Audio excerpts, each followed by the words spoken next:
This is Real News Media TV, coverage you can trust. Please like, share, subscribe, and hit the notification bell. Select all for daily news updates. Good morning, my Real News Media TV family. Thank you so much for tuning in this morning, and I'm wishing for everyone a wonderful and a productive day.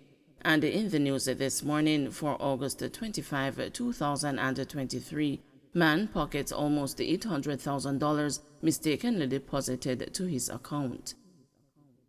A man has been accused of pocketing almost $800,000 that his employer inadvertently deposited to his account and then walking off the job. Ricardo Augustus, who was a driver at a trucking company, is facing a charge of simple larceny. He was denied a bail when he appeared in the St. James Parish Court on Wednesday.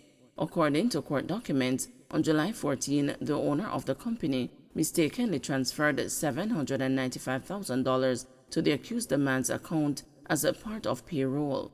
Another transfer with his actual salary was made the same day around 2:17 p.m.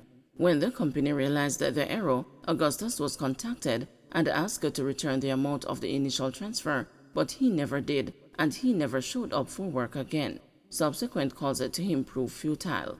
The matter was reported to the Area 1 Fraud Squad, and he was arrested and charged.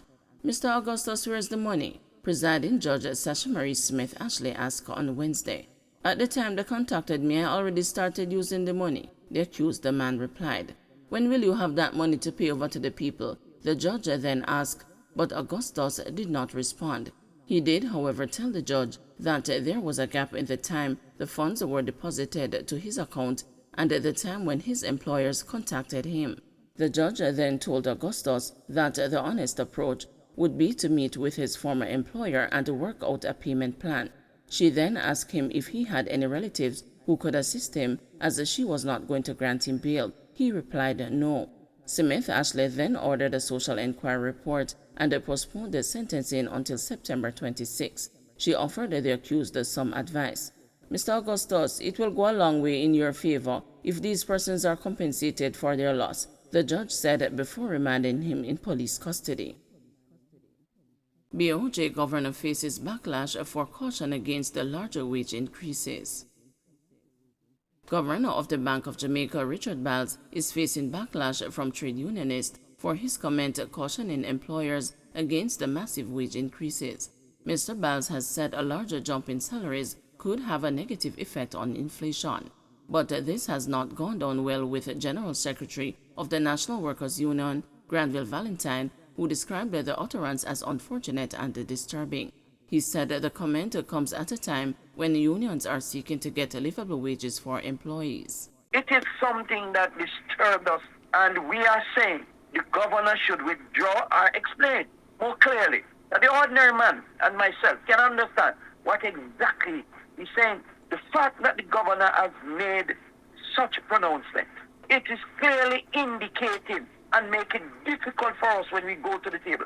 To the rest of the society, private sector, and other government institutions, that if we pay more than 6 or 7%, then it's going to affect the economy and the inflation is going to be affected in such a bad way.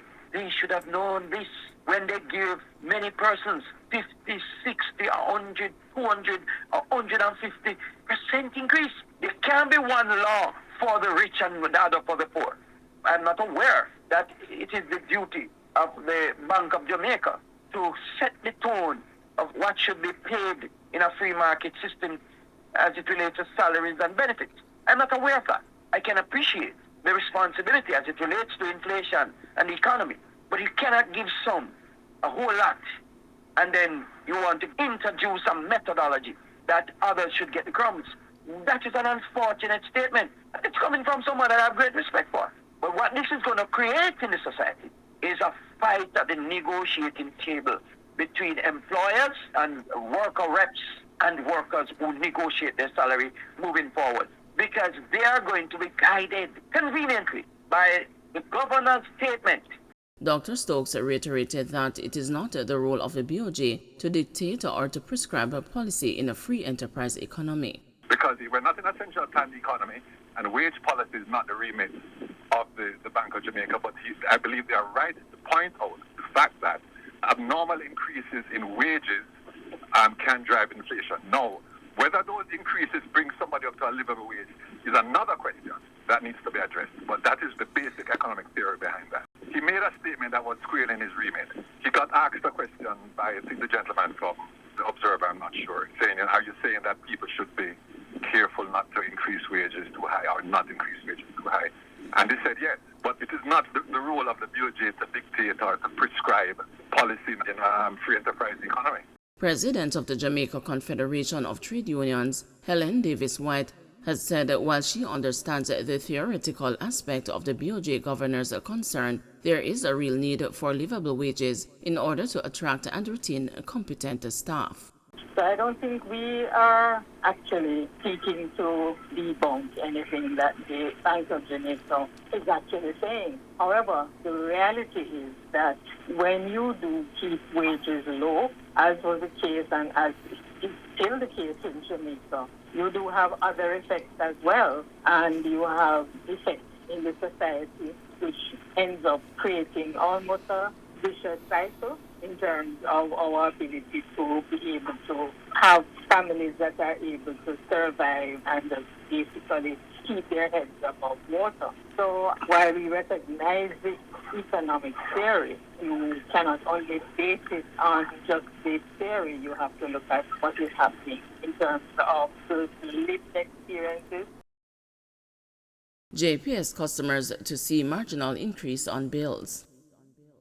Customers of the Jamaica Public Service Company will see a marginal increase in electricity bills generated after August 9. The increase follows the Office of Utilities Regulations review of the 2023 JPS Annual Tariff Adjustment submission. The OUR approved a 5.5% increase on JPS's 2022 approved non-fuel revenue target. This will result in an average bill increase of approximately 1.6%. The OUR said the JPS in its application had requested, among other things, an overall non-fuel tariff adjustment of 13.2% and an annual revenue target for this year of $55.1 billion. In its decision, which became effective on August 9, the OUR has approved a revenue target of $50.8 billion or $4.3 billion less than what was proposed by JPS. Job Bank for Teachers to open on August 27. The Ministry of Education and Youth has launched a Job Bank portal to streamline the process of finding teachers and teaching jobs. Speaking during the Jamaica Teachers Association 59th Annual Conference at Royalton Negril Resort and Spa in Westmoreland on Wednesday, Portfolio Minister Favour Williams said it cost a significant sum for schools to advertise vacancies. These are generally advertised in newspapers and online. With the portal, teachers and the principals will be able to search and apply for job openings, post their resumes, create a profile to advertise themselves to potential employers, and get an idea of the job requirements and remuneration.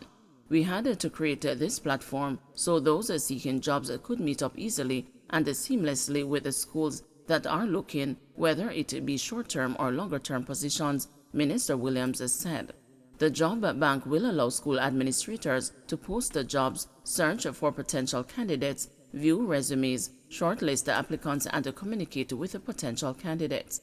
I do know as well that within the profession there is movement, and I do know that there are persons outside of it who wanted to better navigate and know where the positions are, Williams stated.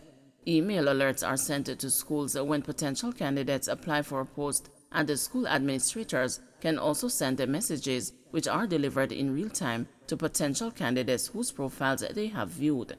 Prospective candidates and the school administrators can begin accessing the portal at https://jobs.moey.gov.jm on August 27. Don't forget to like, share, subscribe, and hit the notification bell. Select all for daily news updates.